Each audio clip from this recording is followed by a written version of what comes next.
Voilà, gloire à Dieu. Donc, nous saluons particulièrement ceux qui nous joignent sur YouTube. Que le Seigneur vous bénisse. Le titre du message parle à la terre, elle va t'instruire. Job, 12e chapitre. Dans le livre de Job, dans l'Ancien Testament, au 12e chapitre, et nous allons lire à partir du verset 7. À partir du verset 7. Job 12, verset 7. Voilà ce que Job déclare. Interroge les bêtes, elles t'instruiront. Les oiseaux du ciel, ils te l'apprendront. Parle à la terre, elle t'instruira. Et les poissons de la mer te le raconteront. Qui ne reconnaît chez eux la preuve que la main de l'Éternel a fait toutes choses? Il tient dans sa main l'âme de tout ce qui vit, le souffle de toute chair d'homme. L'oreille ne discerne-t-elle pas les paroles comme le palais savoure les aliments? Dans les vieillards se trouve la sagesse, et dans une longue vie, l'intelligence. Amen. Seigneur, nous voulons te bénir. Seigneur, nous sommes devant cette parole glorieuse, parole de vie, parole de bon sens. Nous te demandons de nous aider à comprendre. Ouvre notre esprit, comme tu l'as fait pour les disciples après ta résurrection, afin qu'ils comprennent les Écritures.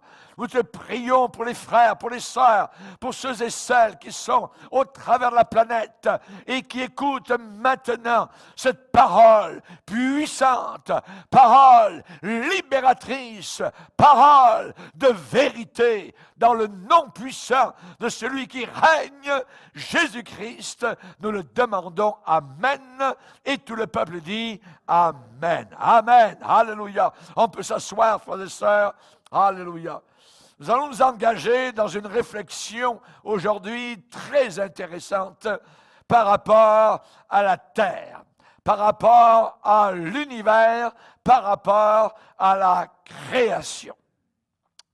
Job a dit, parle à la terre, elle t'instruira. Ce qui veut dire que nous allons poser quelques questions à la terre. Nous allons poser quelques questions à la création, afin que nous soyons instruits, afin que nous comprenions. Le professeur, c'est la nature. Parle à la terre, elle t'instruira. Parle à la terre, elle va t'instruire. Il y a un professeur, un enseignant, une enseignante appelée la nature. La nature a beaucoup à nous enseigner, elle a beaucoup à nous apprendre et à nous dire. Dans le monde, on appelle Mère Nature. On l'appelle Mère Nature. Et si vous doutez parfois, je dirais, dans votre lutte pour survivre, eh bien, comptez sur son instinct maternel. La nature va t'instruire. La nature va te parler, exactement comme toutes les mères. Mère Nature enseigne. Une bonne mère enseigne à ses enfants. Et la nature enseigne aussi aux créatures.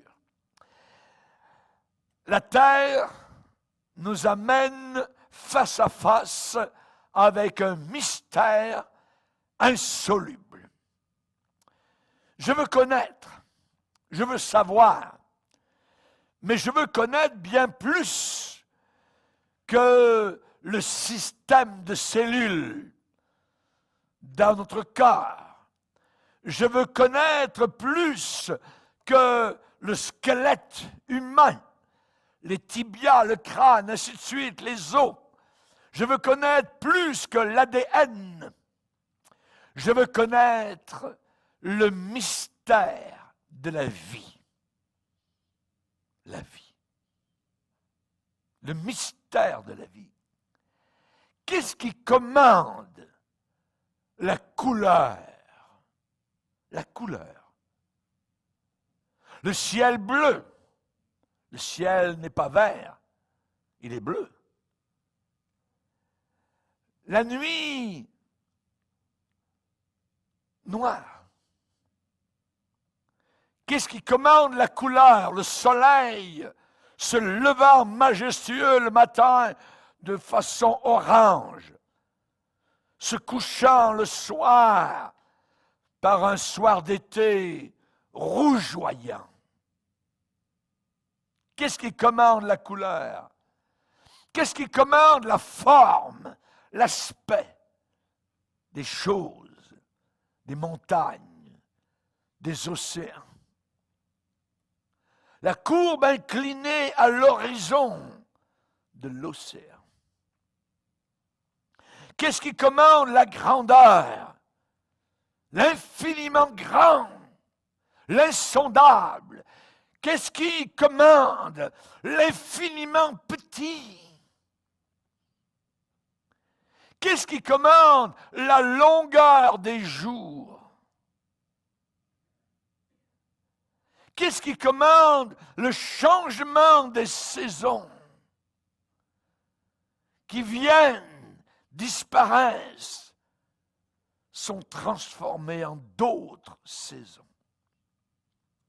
Qui décide qu'une vache brune, mangeant de l'herbe verte, doit donner la crème blanche qui va se transformer en un beurre jaune? Quel est cet élément que l'on appelle énergie? On n'a jamais autant parlé dans nos générations de ce mot, énergie. Partout, il y a de la force. Partout, il y a un effet d'entraînement. La Terre tourne comme une toupie sur elle-même. Et en un an, elle fait un tour inimaginable dans l'univers, tout en tournant sur elle-même. Quel est cet élément que l'on appelle énergie? L'humanité a exploité au travers des siècles de plus en plus l'énergie.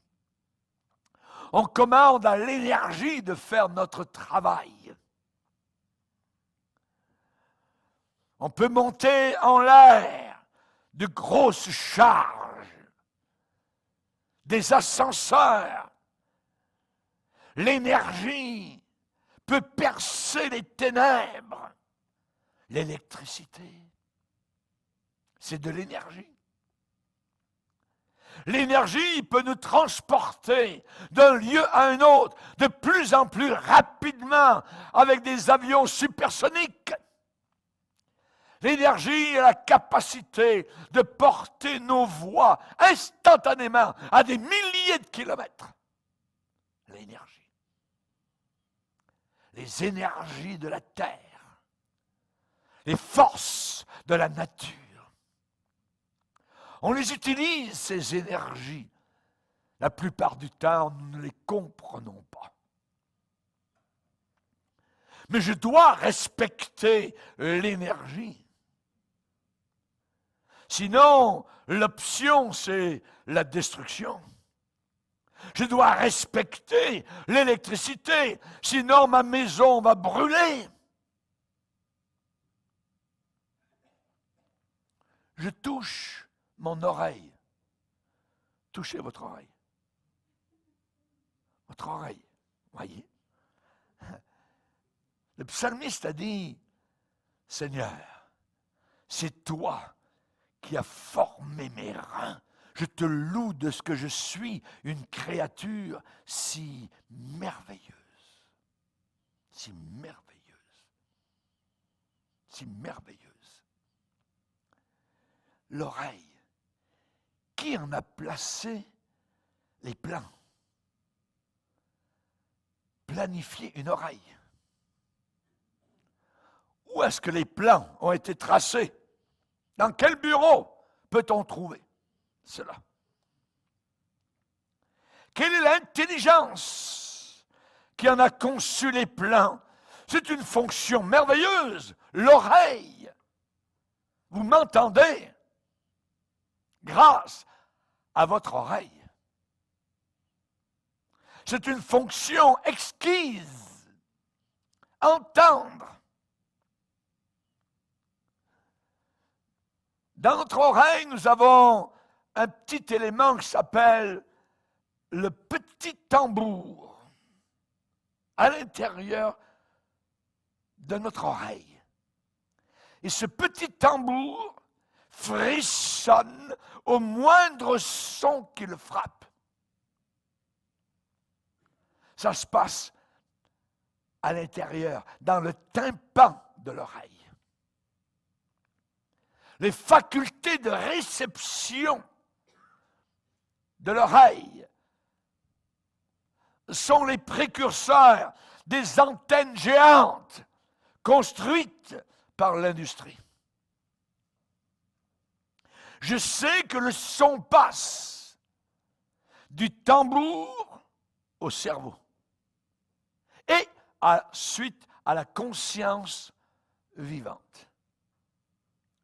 L'oreille va déchiffrer, va décoder des milliers de messages chaque jour, et avec fidélité. L'oreille ne viole pas la confiance qu'on lui porte, sauf parfois dans l'extrême vieillesse, où ça marche un peu moins. Sinon, on peut lui faire confiance. Jamais l'oreille ne va me tromper. Elle va vous dire exactement ce qu'elle entend, avec exactitude. Jamais l'oreille ne va mal me représenter le son d'une pomme, par exemple, que l'on brise en deux, c'est particulier. Ou le son d'une note, d'un orgue, d'un piano, d'une guitare. L'oreille me guide dans la vérité et de façon infaillible. L'oreille me dit ce qu'elle entend, ce qui est vrai. Prenez l'œil. Parle à la terre, elle va t'instruire. Parle à la création. L'œil possède un témoignage encore plus éloquent que celui de l'oreille. Et je m'émerveille de son focus automatique. L'œil. Focus automatique. La mise au point de l'œil. L'œil peut s'ajuster instantanément de loin ou de proche. Instantanément. D'une distance lointaine ou alors à un lieu très proche, à proximité. Et je m'émerveille de la transmission de ce que l'œil voit. L'œil enregistre une scène avec l'exactitude d'une caméra. L'œil va étaler, va jeter sur l'écran du corps l'impression, une impression à partir du négatif qu'il a déjà pris.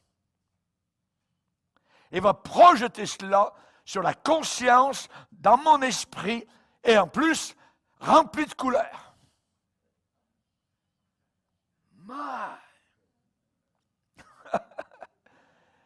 Et tout cela est parfaitement synchronisé. Qui a planifié cela? Quel ingénieur? Quel est le nom de ce technicien? Comment cela a-t-il été conçu? Quel esprit génial a mis cela en opération? En plus, qui a mis cela en production de masse? J'ai beaucoup de questions. La Bible me dit, parle à la terre, elle t'instruira. Parle à la création, elle va t'enseigner. La conscience. La conscience. Pouvez-vous expliquer cette chose-là? La conscience. On va dire que quelqu'un est consciencieux. Ça veut dire qu'il a une bonne conscience. Pourquoi ne sommes-nous pas pétris, par exemple, dans une sorte de grand coma? Non, on est dans l'état de conscience. On aurait pu se trouver dans une sorte de coma. Non, nous avons la connaissance. Donc, j'ai des intérêts. Et mes réponses vont se multiplier parce que j'ai la conscience. Imaginez seulement un coup frappé sur quelques nerfs de mon corps. Un coup. Un trouble sur quelques nerfs. Un dérangement. Toc, ça monte jusqu'à mon cerveau. Une maladie terminale peut changer totalement mon contact avec l'univers. Et à ce moment-là, je deviens moins qu'un légume.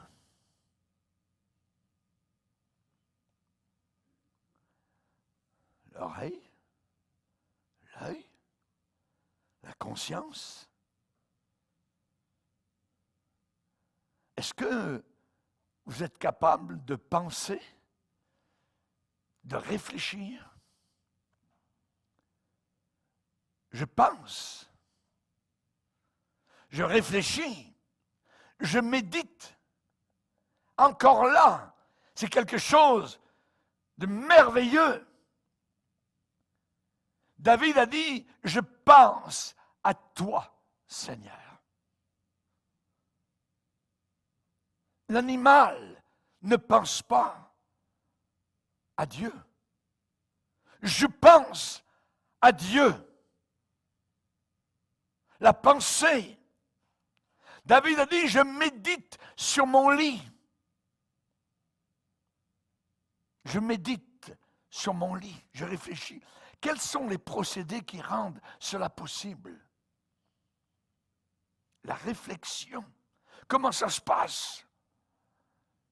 Comment par l'action de certains muscles vocaux,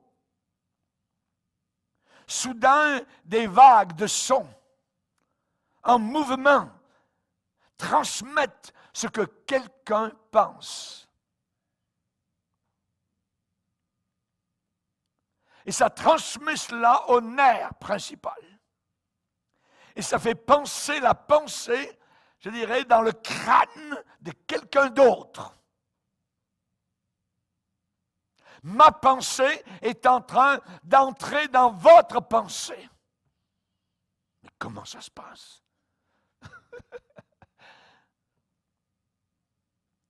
Pouvez-vous expliquer cette communication?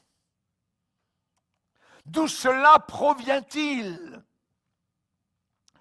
Alors j'aimerais dire aux profanes qui me regardent, à l'incrédule en train de m'écouter, assis-toi un moment, incrédule, devant Mère Nature, devant la création, parle à la terre, elle va t'instruire.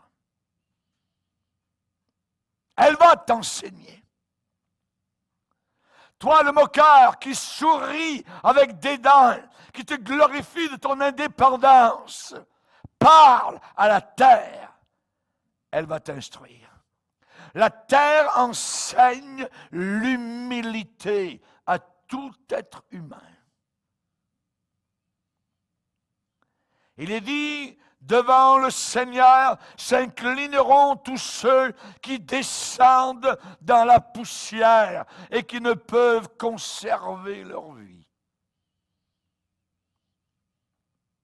Tout genou fléchira devant le Créateur de la création. Monsieur, madame, vous êtes venus de la poussière et vous retournerez à la poussière. Essayez de briser ce cycle, vous les gens de Davos, qui pensez à devenir immortels et à vivre 1000 ans et plus. Si vous réussissez, alors vous avez été capable de détrôner Dieu. Mais vous ne le pouvez pas.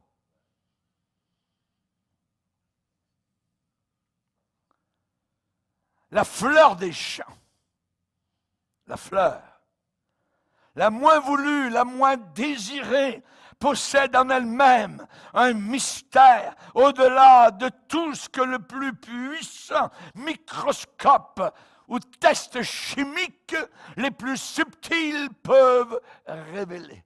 La petite fleur des champs. Jésus a dit, considérez le lys des champs. Même Salomon, dans toute sa gloire, n'a pas été revêtu comme l'un d'eux. La fleur des champs. Considérez la fleur des champs. Vous souhaitez peut-être mettre au défi ce que je déclare. Je vous suggère d'aller débattre cette question avec les grandes usines textiles, comme Dupont au Delaware, ou Burlington en Caroline du Nord. Considérez les lys des champs.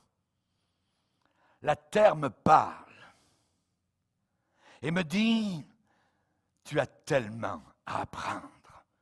Sois enseignable. Ne sois pas orgueilleux. La terre n'a pas de place pour les Hitler. La terre n'a pas de place pour les Césars, pour les arrogants, les orgueilleux, les impudents, les moqueurs. La terre a la capacité d'avaler, d'effacer, d'éliminer, de gommer celui ou celle qui se pavane, se vante et affirme et soutient sa philosophie, sa théorie, sa thèse, son idée et essaie de l'imposer en insistant que la toute dernière supposition doit nécessairement devenir une loi éternelle dans l'univers. Mais ce n'est qu'une supposition. Ce n'est pas la vérité.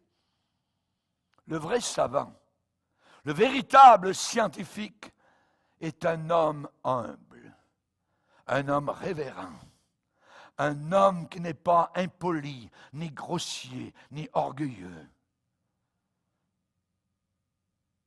Couchez-vous dans l'herbe et regardez la nuit au-dessus de votre tête, comme David l'a fait, quand je considère la lune, les étoiles que tu as créées. Mais qu'est-ce que l'homme pour que tu prennes garde à lui? Pour que tu aies soin de lui.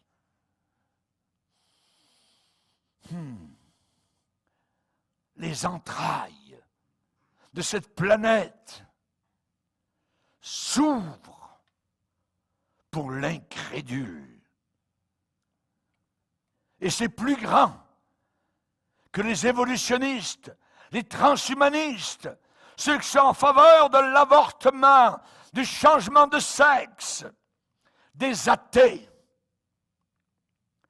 La terre est encore capable de dévorer ceux qui s'associent à un homme appelé Corée.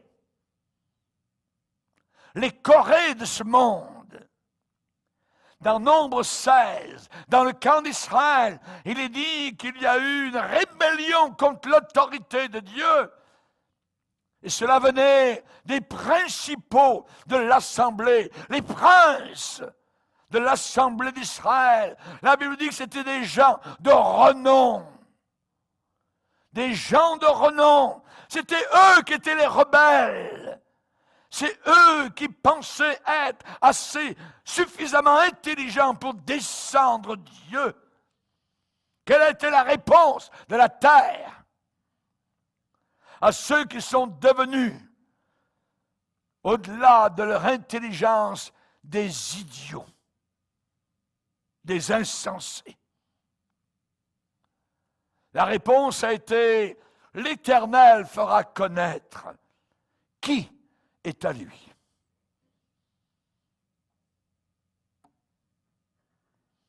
On veut lever le poing contre l'autorité de Dieu? La réponse est dans Nombre, chapitre 16, verset 5. L'Éternel fera connaître qui est à lui. Le Seigneur connaît ceux qui lui appartiennent. Ces ennemis-là disparaissent, sont éliminés, avalés, effacés. La Bible déclare que ces ennemis disparaissent tôt ou tard. Leurs insultes sont ramassées dans la poussière. Il est dit, la terre ouvrit sa bouche, les engloutit, eux, leur maison, avec tous les gens de Corée. Flouk. C'était la réponse. Parle à la terre. Elle va t'instruire. Elle va te dire, on ne se moque pas de Dieu. Dans Apocalypse chapitre 12, quand Israël, symbolisé par la femme, dans Apocalypse 12, alors qu'Israël est à l'étroit, resserré, opprimé par l'Antichrist, il est dit, et la terre secourut la femme, ouvrit sa bouche et engloutit le fleuve que le dragon avait lancé de sa bouche. La terre est capable de détruire, elle est capable de secourir ceux qui s'appuient sur Dieu. C'est toujours la fête des mères quand vous avez affaire avec Mère Nature. C'est toujours la fête des mères. Regardez les tsunamis. Des centaines de milliers de morts en quelques instants. Regardez les tremblements de terre. Centaines de milliers de morts à Haïti en quelques instants. Observez bien les volcans. C'est assez impressionnant. Parle à la terre. Elle va t'instruire. La terre possède le pouvoir d'enseigner le respect à n'importe lequel des enfants de la terre. La terre vous dira, tu ne seras jamais trop vieux et trop avancé pour apprendre. Apprendre. Paul a déclaré lui-même son respect. Il a dit, oh, profondeur de la richesse, de la sagesse, de la science de Dieu, que ses jugements sont insondables et ses voies incompréhensibles. Parle à la terre, elle t'instruira. Nebuchadnezzar, à Babylone, roi de Babylone, le grand roi, le plus grand roi de son époque, se pavanant au-dessus de son palais royal, en disant « Ah, j'ai fait ci, j'ai fait ça, regardez-moi », et ainsi de suite. Et soudain, d'en haut, du haut des cieux, arriva une voix. « Apprends, apprends, roi Nebuchadnezzar, qu'on va t'enlever le royaume, on te chassera du milieu des hommes. Tu auras ta demeure avec les bêtes des champs. On te donnera de l'herbe à manger comme aux bœufs. Et 7 années passeront sur toi. Jusqu'à quand? Jusqu'à ce que tu saches que le Très-Haut domine sur le règne des hommes et qu'il le donne à qui il lui plaît. Au même instant, l'homme est devenu fou, a perdu la raison, s'est mis à 4 pattes et a commencé à manger de l'herbe. Pendant 7 ans. Parle à la terre, elle va t'instruire.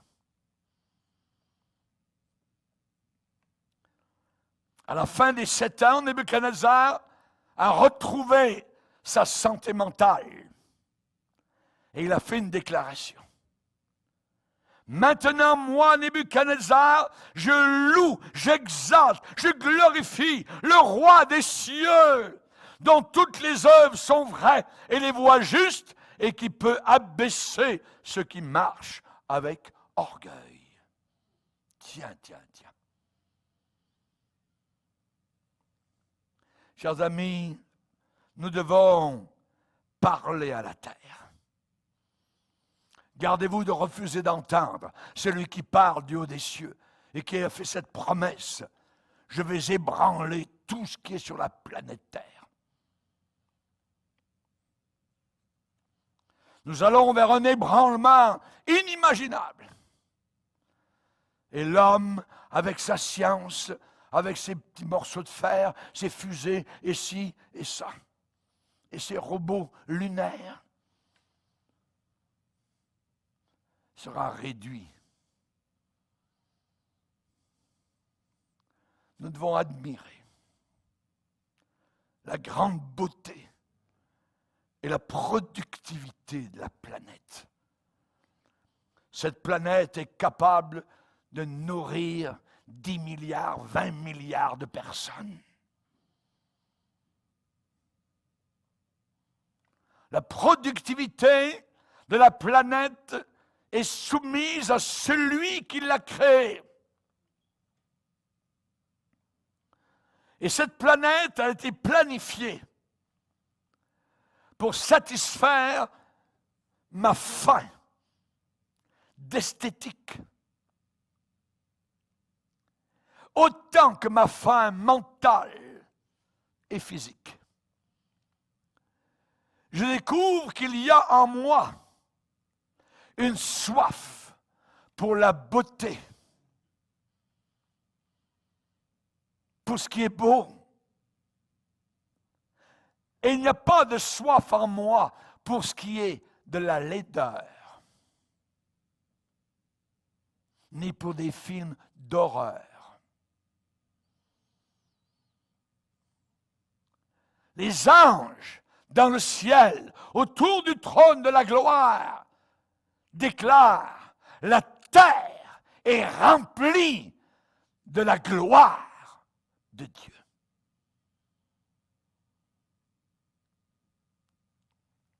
Et c'est ça qui va être une agonie inimaginable et continuelle en enfer.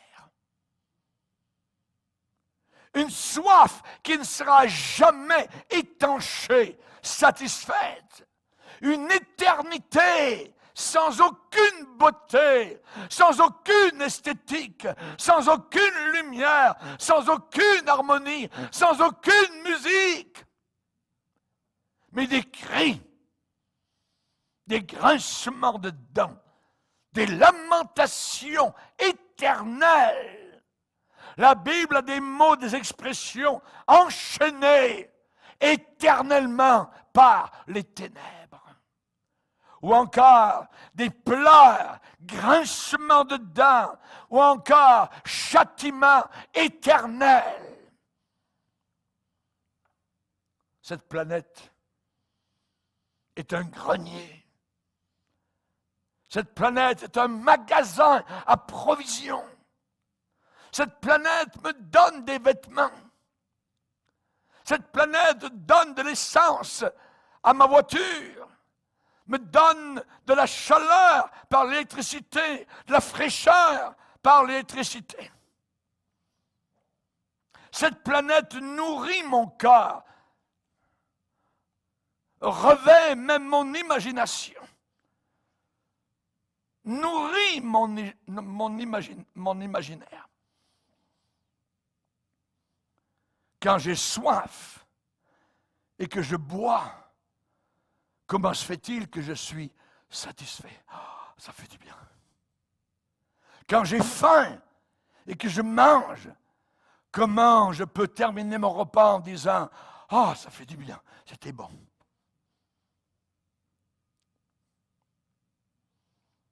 Vous avez vu les couchers de soleil.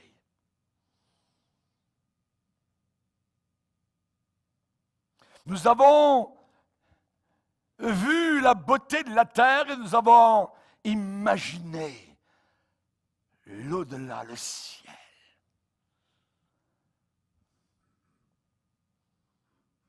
Une pleine lune sur un champ de neige.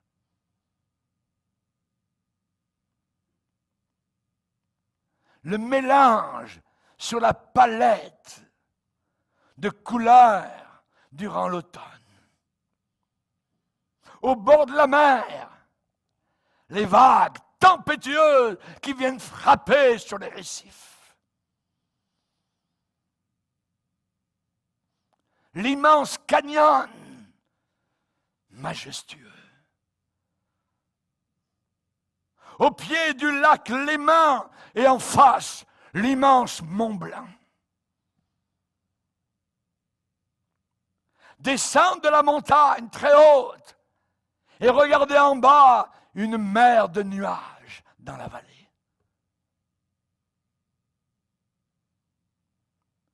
La formation des cumulonimbus, ces nuages en formation, c'est magnifique. La couleur dorée d'un champ de blé qui est mûr et prêt à être récolté. Le bruit des chutes du Niagara. Survoler la couche de nuages dans un Boeing 747. Les prises de vue si magnifiques de la navette spatiale sur la planète Terre. Les immenses arbres, peut-être millénaires, de Colombie-Britannique. Vous êtes en bas et vous regardez comme ça. Les baobabs du Burkina Faso. Dieu Tout-Puissant. Quand mon cœur considère tout l'univers créé par ton pouvoir, ciel d'azur, éclair, tonnerre, clair matin, ombre du soir, de tout mon être alors s'élève un chant. Dieu Tout-Puissant, que tu es grand. Parle à la terre. Elle t'instruira. Parle à la terre. Dans le psaume 148, ce psaume glorieux demande que la terre se mette en symphonie avec le ciel. Louez l'Éternel du bas de la terre, monstres marins, et vous tous, abîmes, feu, grêle, neige, brouillard, vents impétueux qui exécutaient ses ordres, montagnes et toutes les des collines, arbres fruitiers et tous les cèdres, animaux et tout le bétail, reptiles et oiseaux ailés. Louez l'Éternel du bas de la terre. La terre est en bas, Dieu est en haut. Et un jour, on va passer du bas en haut. Pour ceux qui ont cru dans cet arbre fruitier, qui porte des fruits encore aujourd'hui. Le bois du calvaire. Merci Seigneur. Merci Seigneur. Avez-vous vu le ressac de l'océan? Les vagues venant se briser contre les phares. La côte sur le bord de la mer. Cette côte dentelée, déchiquetée. Quand j'ai prêché dans la région de Naples, c'est magnifique de voir la côte italienne. C'est un catalogue de délices à voir. Et ça nourrit notre faim pour la beauté. Ça nous garde en vie. Il n'a jamais été prévu que je sois le prisonnier de l'ennui, la morosité. Ah, c'est dalle. Ah, il n'y a rien à faire. Jamais de la vie. Non! Parle à la terre. Elle va t'instruire. Elle va t'instruire. Il n'a jamais été prévu que tu sois condamné à être maussade.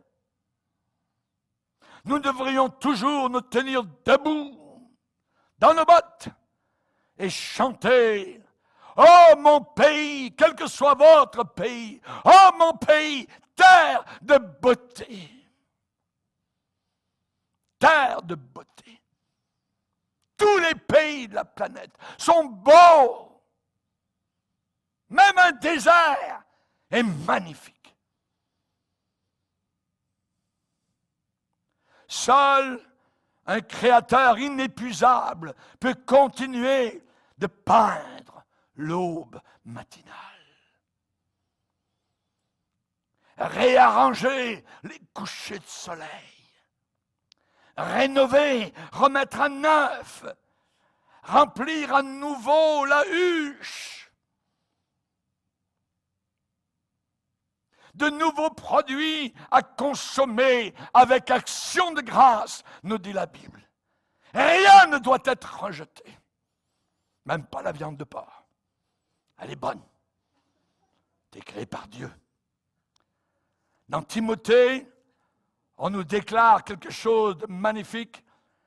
Il est dit, rien ne doit être rejeté. Tout ce que Dieu a créé est bon. Rien ne doit être rejeté, pourvu qu'on le prenne avec remerciement. Parce que tout est sanctifié par la parole de Dieu et par la prière. Alléluia. Avant de prendre votre fourchette au repas, laissez-la à côté de votre assiette. Et baissez simplement votre tête en fermant vos yeux et en disant « Merci Seigneur pour la nourriture que tu me donnes. »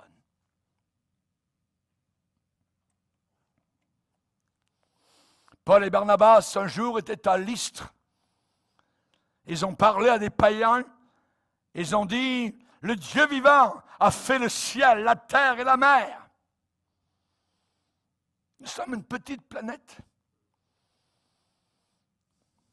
Pour que l'humanité ne se fatigue pas d'y demeurer.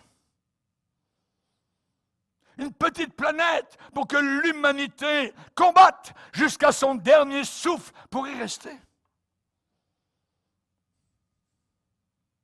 Parle à la terre. Elle va t'instruire. Des centaines d'années plus tard, l'apôtre Paul est arrivé à une conclusion. Il a dit les perfections invisibles de Dieu. On ne les voit pas. Les perfections de Dieu, elles sont invisibles. Sa puissance éternelle, sa divinité se voit comme à l'œil. Sont visibles. Les perfections invisibles de Dieu sont visibles. se voient comme à l'œil depuis la création du monde, quand on les considère dans ce qu'il a créé, dans ses ouvrages. Parle à la terre, elle va t'instruire. Mère Nature me dit, Dieu est bon. Dieu est bon. Paul et Silas à Lystre ont dit, Dieu nous donne la pluie du ciel et les saisons fertiles. Il nous donne la nourriture avec abondance. Et il remplit nos cœurs de joie. C'est Mère Nature. N'oubliez pas la joie. C'est aussi important que la nourriture. Il nous remplit, Dieu nous remplit de nourriture et de joie. Et de joie. Dieu Tout-Puissant. La terre est une enseignante. Vous savez, les étoiles sont si lointaines. Et la terre est si proche. On y marche dessus tous les jours. Elle nous enseigne une grande leçon. Elle nous enseigne que ce que nous semons, c'est ce que nous allons récolter. Elle me dit de merveilleuses leçons. C'est une bonne maman. Mère Nature. Parle à la terre. Demande-lui. Elle va t'instruire. C'est peut-être la plus importante de toutes les leçons. La leçon des leçons. Comme il y a dans la Bible le cantique des cantiques. La leçon des leçons, ce qu'on sème, tu le récoltes. La création tout entière soupire. Elle attend la révélation des fils de Dieu, des filles de Dieu. Nous sommes encore comme inconnus. Bientôt nous serons révélés comme étant ce que nous sommes véritablement. Et la terre m'avertit de me préparer ou bien alors d'être puni.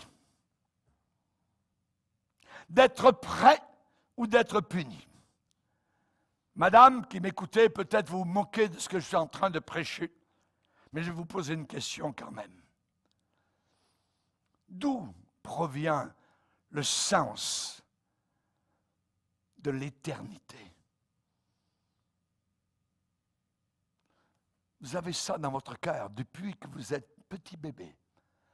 D'où ça vient? Le sens de l'éternité, le sens de la conscience. Le sens du devoir, le sens du sacrifice, le sens de la résurrection. On ne peut pas les raser, ces choses-là, les effacer, les détruire. Tout cela provient de quelque part. Ce ne sont pas les produits du néant, du phosphore, du carbone. Mère Nature élève bien ses enfants. Et elle leur enseigne à dire « Je crois ». N'oublie pas l'enseignement de ta mère. La planète Terre va te dire « Crois ». Crois. La Bible dit, c'est par la foi que nous reconnaissons que le monde a été formé par la parole de Dieu, en sorte que ce qu'on voit n'a pas été fait de choses visibles. Nous sommes responsables des leçons que la terre nous enseigne. Nous sommes responsables des leçons que la terre nous enseigne. Quand nous étions à l'école, nous étions responsables de l'enseignement que madame la professeure ou monsieur le professeur nous enseignait. C'était à nous d'étudier, d'écrire de ce qu'il nous enseignait. Et si le jour de l'examen, eh bien, c'était un échec, ce n'était pas la faute du prof, c'était notre faute à nous. Nous sommes responsables des leçons que la terre nous enseigne. Il y a encore et encore plus de secrets à découvrir pour ceux qui cherchent, pour ceux qui sont humbles, ceux qui respectent. Mère Nature est une enseignante, mais elle ne force personne à apprendre ses leçons. Les élèves récalcitrants vont rester dans l'ignorance. Du temps de Noé, les animaux étaient plus intelligents que les hommes. Ils sont venus vers l'arche, 2 par 2. Et aucun des hommes n'est venu. Dieu a dit, le bœuf connaît son possesseur. L'âne connaît la crèche de son maître. Et mon peuple ne connaît rien. À l'école de Mère Nature, il y a un cours. L'obéissance. L'obéissance. Il y a des classes pour tout le monde. Mais personne ne reçoit de diplôme en fin d'études.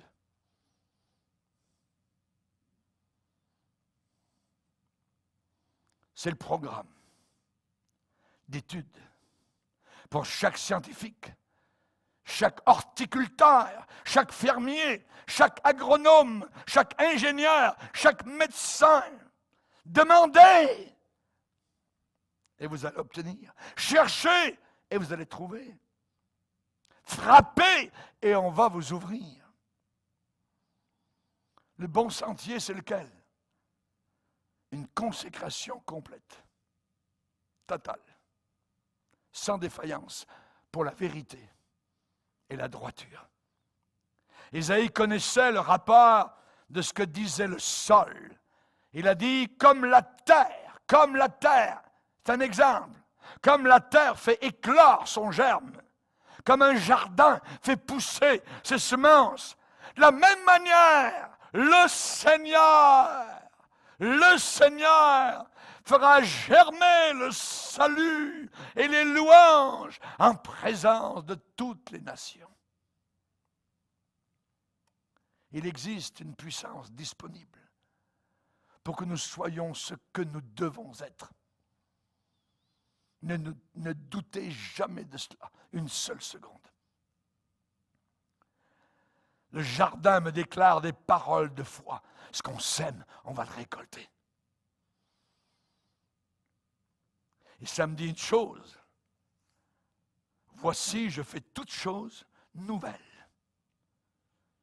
Cette même puissance de résurrection, de changement, de vie s'applique à vous et moi. Et je l'ai vu se produire dans des centaines de vies. J'ai été spectateur, moi-même visible. J'ai vu cela. Quand quelque chose de nouveau prenait naissance, se formait, était en train de devenir une chose belle. J'ai vu sortir d'un homme ivre un prédicateur. J'ai vu se former un caissier à la caisse du magasin de confiance à partir d'un voleur.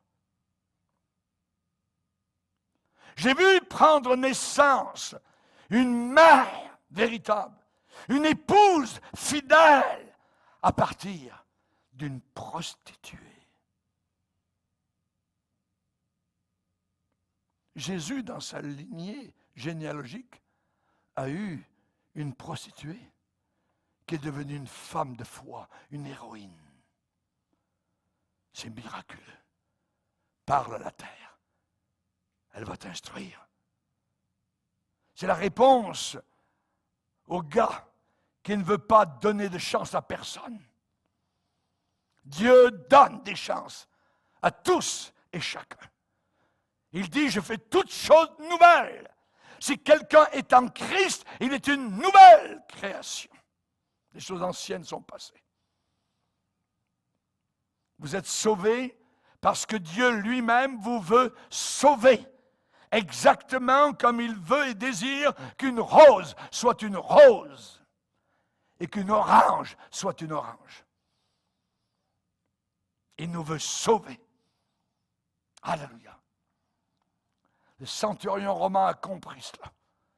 Quand il a dit, Seigneur, je ne suis même pas digne que tu entres sous mon toit, mais dis seulement une parole. Une parole. Et ça suffit. Mon serviteur à la maison sera guéri. Jean-Baptiste a dit, je ne suis même pas digne de toucher, de délier à la courroie de ses chaussures. Notre salut demande un simple acte de foi, de confiance. On se place sans aucune condition entre les mains de Dieu. C'est un Dieu supra-intelligent. Pensez à l'oreille, pensez à l'œil, pensez à la conscience, pensez à la réflexion, pensez à cet univers, cette beauté, cette puissance, ce sens d'éternité qu'il a placé en nous. Je terminerai par une fleur. L'orchidée Guénus. Cette plante est très particulière. Sur la lèvre du bord inférieur, il y a comme creusé en forme une grande cuvette à l'intérieur de la fleur, à l'intérieur de laquelle des gouttes de moisissure tombent depuis les deux cornes de la fleur.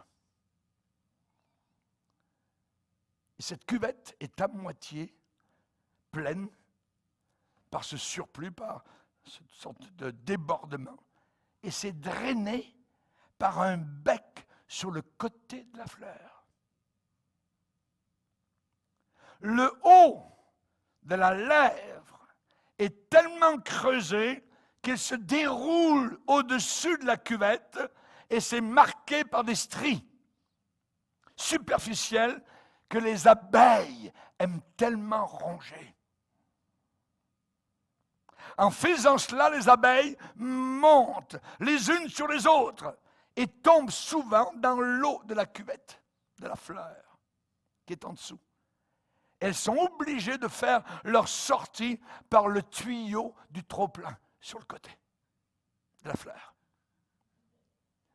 Et maintenant, alors qu'elles se traînent en rampant presque par ce passage, elles frottent leur dos premièrement contre un point de la fleur qui sécrète un jus épais. Et puis, frottent leur dos contre d'autres points qui sont couverts de duvet ou du pollen de la fleur.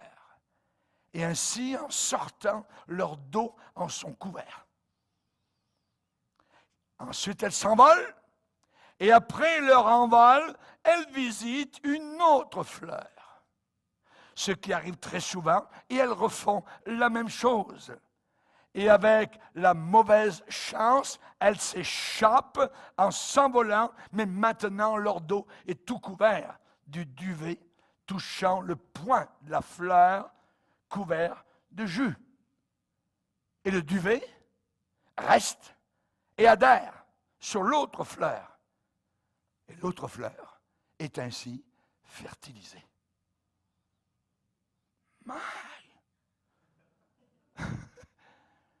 Quelqu'un a observé cela et a dit, si l'homme n'avait pas observé ce qui arrive là, il n'aurait jamais pu imaginer dans quel but et à quoi servent toutes les parties de l'orchidée Guénus.